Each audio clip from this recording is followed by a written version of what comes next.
Greetings, travelers. Welcome to a fun show, I hope. We're trying something a little different. We've been hearing from y'all that you want us to go back to twice a week, which is a little tricky with all our schedules. We're doing our best. Plus, my health has not been the best, as some of you know. We're trying to give you what you want, but and also keep ourselves alive. So, self-care is a thing. But what we're going to do is these are some episodes that are basically things that we've covered in the past, maybe, just mentioned that people wanted us to do a little deeper dive on, but they're not going to be very long. These are going to be, 15 to 30 minutes tops. And I'm flying blind here. I'm doing them on my own. No Bo, no Erica. Just going to do what I can with them. Maybe I'll convince them to do some of these later on themselves. We'll see how it goes. But let us know what you like, what you don't like about this. Thank you, patrons, for always keeping us supported. And thank you, listeners and travelers. Please share this out with your friends and let them know that Eerie Travels is still going and we're having a blast with it. Like I said, I kind of wanted to dive into a couple things. This one came up way back when we did Indie PopCon in Indianapolis. I was talking about local cryptids. We did an episode on that way back. And we went into real detail on the Beast of Busco. And I mentioned this story a little bit, didn't go too crazy into it, but I've had a lot of requests of people saying, hey, could you do a little more on this? Well, the problem is there isn't a whole lot more on this. There's really just one article that describes this whole thing and this whole incident. And I can basically just read you the article, but where's the point in that? Now, I've talked to one witness. That's the only thing I've got. And, most of the articles point to a witness of a witness, right? Somebody who's talked to somebody who knows. I know a guy who knows a guy, right? That sort of thing. Well, we'll see if this is interesting to you, but I think it's amazing. And the headline alone, right, was amazing to me. And this headline is from March 5th, 1997, the Herald Bulletin from Anderson, Indiana. Creature in Plant 9 pits. Now, that alone, right, is amazing. Then the subheadline, squid-like substance found in November, sample disappeared.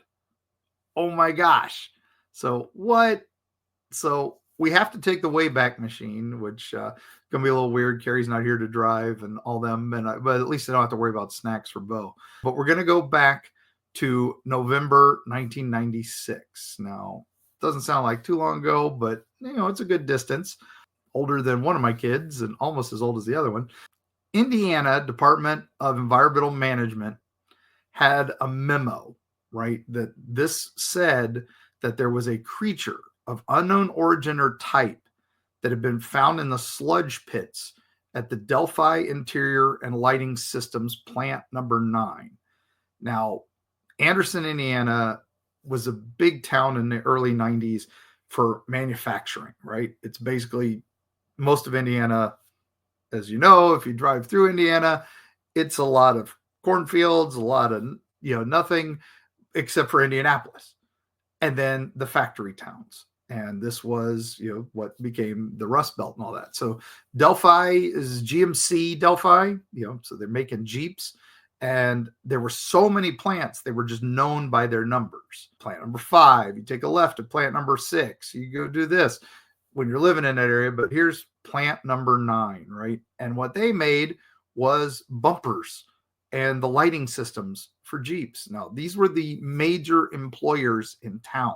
2 out of every 3 adults in Anderson, which is a town at that time of around 70,000 people, worked for these plants. So there was no real incentive, shall we say, to go talking to people like the press about things that were a little weird or a little unusual. So basically what had happened was a whistleblower said, hey, we were out cleaning out these pits behind the factory.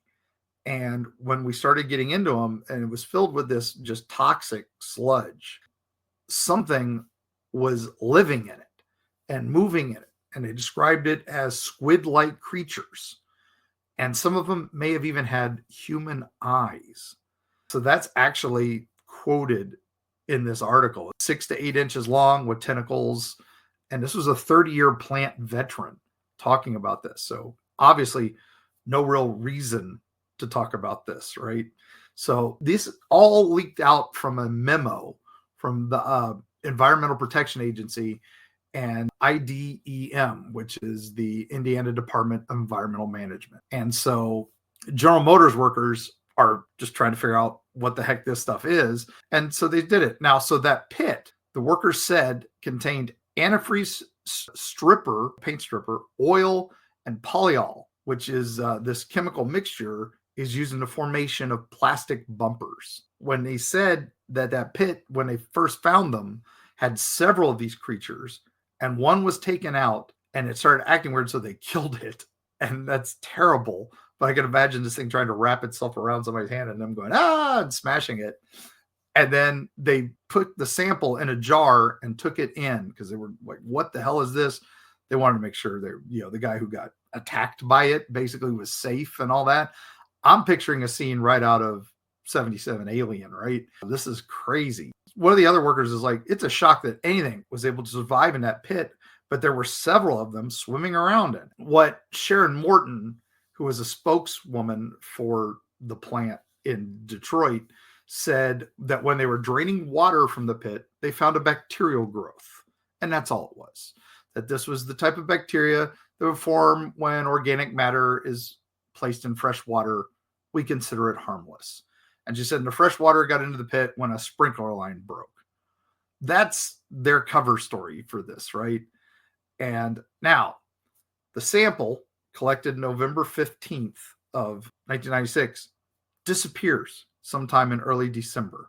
Just, oh no. She said that the officials followed normal security procedures for theft from the plant, but she also said that there were no leads, so the matter just wasn't being pursued anymore, right? What? It's gone. So now the EPA came because they had gotten reports of this. They'd gotten the story about this. But when they came for the first time, they just investigated the plant. They didn't go out and investigate the pits at all because their report was something bad going on at the plant. What happened is between that first visit and then when they get called back, they decide Delphi apparently sends a cleaning crew to kill everything and clean everything out back in those pits. They clean them up. They do all this strangeness to it. And all the workers are saying this happened. But the EPA comes back out. They go back outside. They can't find anything. They say everything's fine. Now, what I got from one of the employees that came to us later said that the foreman of the plant actually went out there and caught one of the things and put it in an oil drum. And he kept it somewhere safe. He took it off property because he just thought it was cool to keep it. I can't imagine it still being alive in an oil drum, but if this thing can survive in toxic sludge, who knows, right? But anyway, EPA comes back, IDEM comes back. They don't find anything. They never, whatever. It's nothing. The lady from the EPA, is Tamara Ull, said she questioned GM about what was found in the sludge pit. She said, they did say they found something. They collected it. We're going to have it sent off and tested to confirm it was just bacteria, but the sample disappeared. And she said discovery of the living organism was not directly related to their planned investigation of the plant for toxic materials. And she's like, when they clean that pit, if they find something, they will take another sample and we will have it tested. They also want to find out what it was. But she's like, I've never run across anything like this in my work with the EPA. I'm very curious about it. Now, Jo Lynn Ewing was a spokeswoman for the IDEM, and she said that they were going back to look into it. And this would have been in March of 97. And she just says, I don't know what we're going to find. I don't know what happened, if GM was trying to cover things up. I'm not really concerned that they were trying to cover stuff up. We're just hoping our investigation provides some answers. That was it. She had another investigation in March, preliminary investigation, nothing, no reports, right? And that's what we got. That's how this all happened. It sounds like something out of a sci-fi movie, right? This is, some creature in a plant, stuff like that. The problem with this story is there's not much else to go on. It's just a strange thing. The EPA is involved. There's some physical evidence apparently that's missing. That's what really drives me, is that the specimen has gone bye-bye. That's and a creature of unknown origin and type. That's just so odd. Now, the main problem with this is the Sun. Okay, the Sun newspaper, it's a tabloid. It was basically a step down from most of the tabloids even. It's not National Enquirer. It's a step up from Weekly World News, but not much. It's in that area. That's the problem. But because the Sun runs with this in March of 97 as well, just a week later after this main article comes out, everybody's convinced that means it's a hoax. It's got to be a hoax because the tabloids reported it. They even use a picture of a giant squid with the Men in Black, Tommy Lee Jones and Will Smith, holding their guns on it. It's a fun article. Those issues from the Sun, for some reason, hard to find in Anderson, Indiana. So now by 1999, just a couple years later, GM, they close all those plants. They just cleared out of the town. So this town, which employed literally 2 out of every 3 adults, is gone. They're basically just pulled everything away. So the population's now, I think, half what it was then. It's crazy. They also knew GM wasn't a good environmental steward in the area. In 1999, Guide Lamp, which was another subsidiary of GM, they released 1.6 million gallons of water loaded with sodium thiocarbonate, which is basically a chemical reagent for removing heavy metals from contaminated water. They released that into the White River. It resulted in an enormous fish kill between 40 and 100 miles, killing millions, estimated about 5 million fish. It's crazy. It's nuts. Now, the fun part about this is the reporter, Ken de la Bastide, he was like the lead reporter for this. He just would not give this story up. He fell in love with it. And he also saw in the early 2000s what was going on with Mothman and how the town of Point Pleasant was rebounding because they were using Mothman to draw tourists and stuff like that. So he came up with the idea that, hey, his squid story, no one really knows what happened. No one really knows the whole story behind it. Let's make Anderson Squidville, which would also tie into SpongeBob SquarePants a little bit. It's an interesting story. It's a little crazy. I don't get it.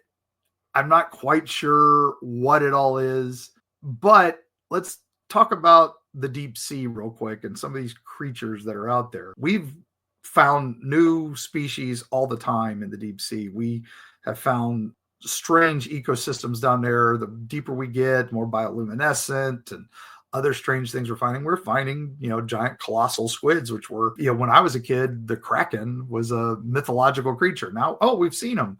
They're down there. We just call them colossal squids. So it's interesting to me. But there's even some scientific theories that squids did not come from this planet at all. Like, they think they were single-celled organisms that crashed into this planet on an asteroid or a meteor and that smashed into us. And then that's what's evolved into squids. That's why they're like octopuses and cephalopods. And that's why they're all so different from everything else. That, of course, fuels H.P. Lovecraft's imagination. And that's where he comes up with Cthulhu and all this stuff. But if they can survive through space and crash in and evolve, of course they can survive in some toxic sludge behind a Jeep plant in Indiana, right? It's crazy to me. But what I'm worried about is that someday some guy is going to pass away and they're going to sell his land and somebody's going to buy his property, and then they're going to go out to his old barn or shed outside and they're going to find this oil drum and they're going to open it up, and there's going to be something alive in there that's been trapped there for decades and is not going to be happy. So, oh man. Well, like I said, there's not much else I can talk about on this because Not many other witnesses have come forward, but hopefully somebody will talk about this and somebody will get some more information on it at some point. Someday somebody might find that oil drum. Who knows? But that's where we're at, gang. I hope you enjoyed this. We're going to do some more of these as we go along. If you got any ideas, let me know. If you mentioned something that we want us to go back into, we will. But in the meantime, if you're out there traveling through Indiana, say hi to the Beast of Busco, the giant turtle up there, and keep your eyes open for the Dogman of Indiana that seems to run around out there, or the Evansville Creeper, the hand that grabbed somebody at the same day as the Hopkinsville incident in Kentucky. A lot of strange cases up there in Indiana, but if you do see an oil drum somewhere, make sure you knock on it a couple times before you try to open it. You want to make sure they know you're coming, and we'll see you on the other side.